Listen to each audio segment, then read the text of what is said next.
J'ai voulu me tourner vers un aspect de vidéo plus professionnel. Dites-moi si cela vous plaît dans les commentaires. Promis, je n'arrête pas les vlogs et mon personnage délirant, ça reste un kiff total pour moi. Mais pour aujourd'hui, je ne savais pas quel youtubeur présentait en fin de vidéo. Si vous voulez passer, dites-le moi dans les commentaires. Salut à tous les amis, c'est Dimitri, j'espère que vous allez bien. Ça fait longtemps que je parle de faire une vidéo technologique et je m'étais dit, quoi de mieux pour commencer que je vous présente ce qu'il y a dans mon sac high-tech. C'est parti. Tout d'abord, quand on parle de sac high-tech, il faut parler du sac en lui-même. Ce sac de la marque Element Skate est mon sac technologique et mon sac de cours. J'aime beaucoup son design, comment il est, je le trouve très beau. À la base, ce sac n'est absolument pas fait pour trimballer de la technologie. Mais il a une petite pochette pour l'ordinateur, donc tant qu'il y a de la place pour le reste de mes affaires, c'est parfait, je l'utilise. Pour commencer à parler de ce qu'il y a dans le sac, on va commencer par parler de la pièce maîtresse, la plus importante, la plus chère et la plus récente. C'est un MacBook Pro 15 pouces de 2015. Je ne connais absolument pas ses specs, mais pour faire mes montages vidéo avec Final Cut Pro X et After Effects, je le trouve parfait. Pour stocker toutes mes sauvegardes Final Cut Pro X qui prennent énormément de place sur l'ordinateur, j'ai deux disques durs externes de 500 Go ainsi qu'un SSD de 500 Go lui aussi.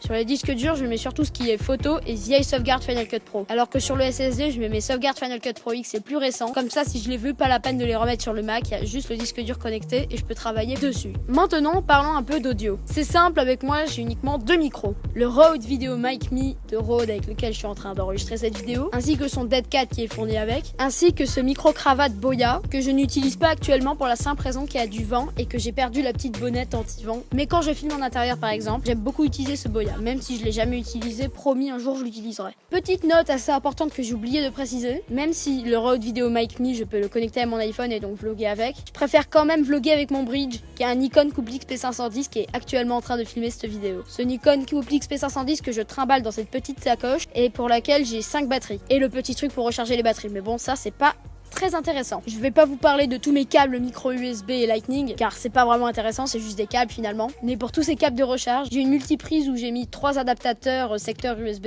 et j'en ai un de plus. Voilà, comme ça pas besoin d'utiliser toutes les prises d'une maison pour pouvoir brancher mes appareils. D'ailleurs, comme appareil à recharger à part mon téléphone, j'ai mes deux batteries externes. Tout d'abord, j'ai une batterie externe de 20 000 mAh de chez Anker, la PowerCore 20100. C'est une batterie qui peut recharger genre 12 fois mon téléphone, j'en ai déjà parlé dans un Ask et que je trouve tout simplement superbe. Mais si jamais cette batterie n'a plus de batterie, ça fait beaucoup de batterie dans une seule phrase, et bien j'ai cette petite batterie de secours de 4000 mAh de Romos qui peut toujours servir et en plus ça fait petite lampe. J'ai oublié de vous en parler, mais pour le Mac j'amène une souris, mais bon elle est un peu nulle, je compte la changer dans les plus brefs délais, donc voilà, c'est une souris HP no name, genre les basiques. Et pour terminer, je voulais vous présenter tout ce qui peut tenir une caméra. J'ai un GorillaPod, un faux GorillaPod mais bon que j'utilise des fois, une perche à selfie, on sait jamais. Oh damn! Ça peut toujours servir. Un objectif fisheye pour mon iPhone, même si je filme pas trop avec mon iPhone car c'est un iPhone 5 de 2012 et donc la qualité n'est pas folle. Mais d'ailleurs, les GorillaPods et les selfie sticks, je ne les utilise pas pour cet iPhone, je les utilise pour l'iPhone de mon père, que je n'ai pas avec moi bien évidemment. Une oufball.